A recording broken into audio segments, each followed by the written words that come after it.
Dog, let's talk about it right now. Let's really talk about it, Canon. You guys just announced the Canon R1 camera. Now the R1 has already been rumored and been promoted as the flagship camera for the Canon brand, and I really don't understand why. I'm really confused. I really personally think that the R5 Mark II and even the R5 should have been labeled as the the flagship camera, or hell, even the R3 should have been the, flagship camera, but stuff happens, I guess. So we're going to go ahead and talk about the Canon R1, and let's see if this camera really fits the market of being, a flagship camera. Let's go ahead and get straight into it.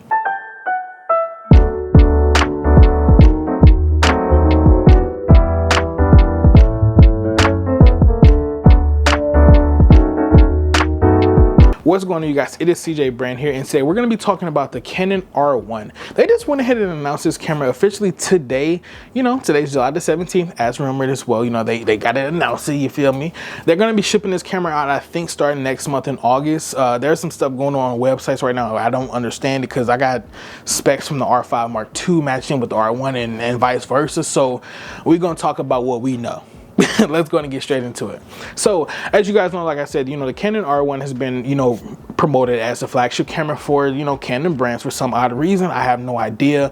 Me personally, the R3 should have been the flagship camera just because it was a bigger body.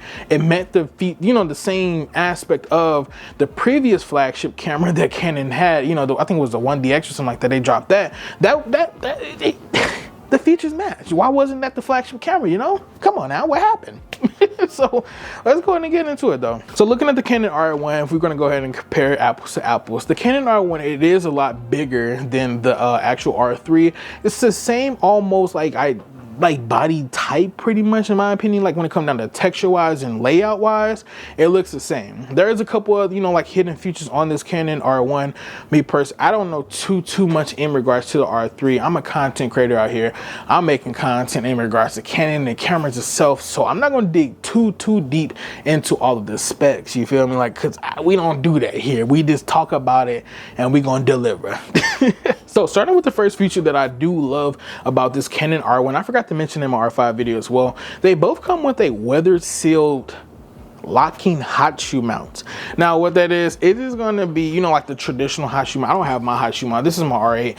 I don't have my hot shoe mount on here just because I lost it, but they're going to give us a locking feature on there. It's like a locking hot shoe mount instead of having that the little traditional plastic one. That's going to be pretty amazing because now it's going to be 30 times harder for that mug to slip off, but also for you to personally lose it because it's like a bigger body basically.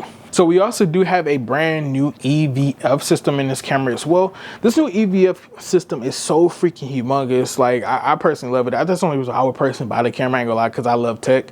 And that camera right there, that viewfinder is so huge. It's just it's gorgeous. It's really gorgeous. I ain't gonna lie to you. Now the viewfinder is a 9.4 million dot EVF. It does come with 120 frames per second refresh rate as well. And it does also have the no blackout option and then also anti-fog. I still don't understand who the heck made a complaint about fogging in EVF. I don't have those issues or even the blackout issues with my EVF, but maybe I'm just not professional. I don't know. Now this EVF also does come with the newest updated feature of the eye control as well.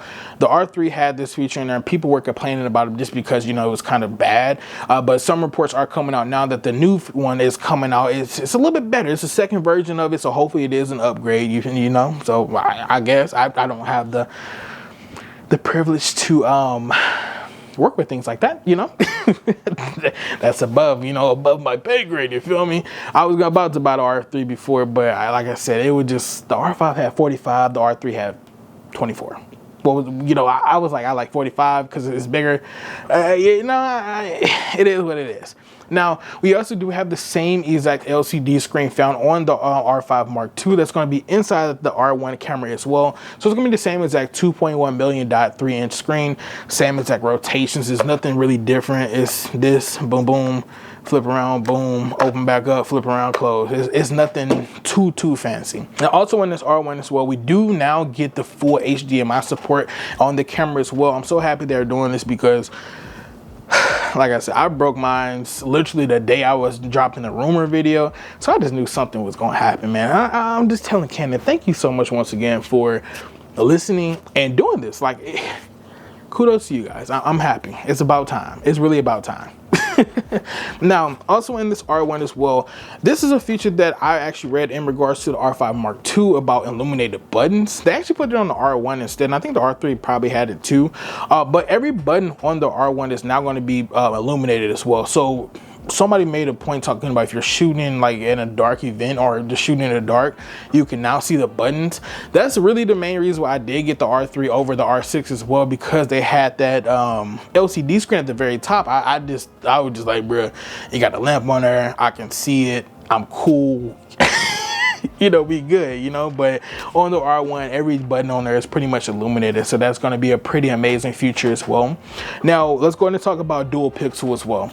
Now the R1 is going to be coming with the same exact dual pixel system that's in, I'm sorry, I'm saying dual pixel, let me rephrase. The autofocus system is called dual pixel autofocus. This is going to be found in the R5 too. The R1 is going to have one different thing, and that's just going to be cross type. Now cross type, this is my first time personally hearing about it. I'm really digging deep into the camera industry for real this time. Cross type is going to allow you to focus better on horizontal lines. So with them putting the Digic accelerator, which is pretty much the AI in there, our autofocusing on that camera is going to be 30 million times better. And I'm pretty sure that with the Digic X processor and also the Digic accelerator, now we're cross type, the autofocus in the the Canon R1 is going to be 1,000,000 times better than Sony. I personally already thought the R5 had better autofocusing than the Sony cameras that were out at the time before they just dropped the new batch of cameras. I think it was the R4, I'm sorry, the S4 and the S5. I still think the R5 still did better when it came to autofocus, but now with us having this accelerator, like I said, which is just AI, but they're not going to say it, I think it's better. I think it's going to be a whole lot better. So that's going to be pretty dope. So now let's go ahead and talk about memory in regards to the R1 camera. Now in the R3, I believe that they did the same exact thing. They had the CF Express B type card and then also an SD card, if not, my bad. But in this R1, they're actually going to be doing 2 CF Express B cards instead of doing like an SD card slot. So therefore, you know, there's not going to be a lot of buffer, because we know these CF Express B cards, they're super fast, they're reliable. Sometimes mine just failed on me, I ain't gonna lie to you. I was nervous, I had a wedding on there, but it is what it is. But anyway, they're gonna be, you know, super fast, reliable. There's barely gonna be any buffer time as well, especially for those people that are out here shooting, you know, sports photography. You're good. You're really gonna be good when it's coming down to using a CF Express card, B, whatever type of card. I think they all pretty work the same, you know, same way.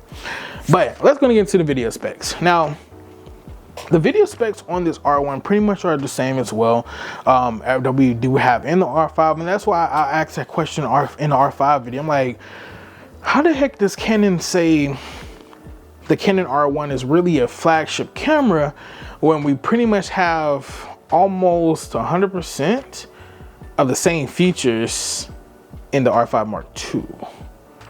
Somebody help me help myself, you feel me? I don't know. But the R1 is going to be coming with 6K RAW up to 60 frames a second.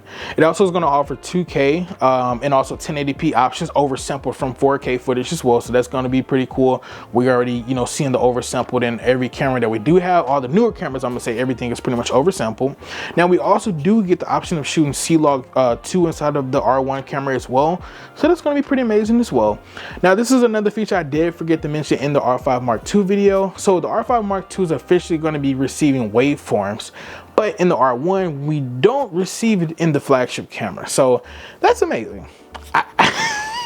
It's really amazing, I guess. But yeah, so that's pretty much everything that's coming down with the R1 when we come down to video specs. Like I said, I'm really not going too deep into like the photography specs of it, because that's a whole different avenue that I personally don't reach into just yet. I'm a video guy, you feel me? So I know a little bit about video. But the Canon R1 is going to be coming at a price point of $6,299. It is going to be somewhere in that price range of what other people do charge for their flagship cameras. But like I said, I don't really consider the R1 being a flagship camera, in my opinion, based off of the features that they do have, comparing it to the R3 in the R5 Mark II. You know, like this camera right here really has potential to be an upgrade from the R3, but definitely not a flagship camera, just because the Sony flagship camera has a global shutter, whereas this one doesn't have it at all. So you let me know, what do you guys think about the Canon R1? Would you guys buy that, yes or no? But until next time, you guys, the brand is out. Peace.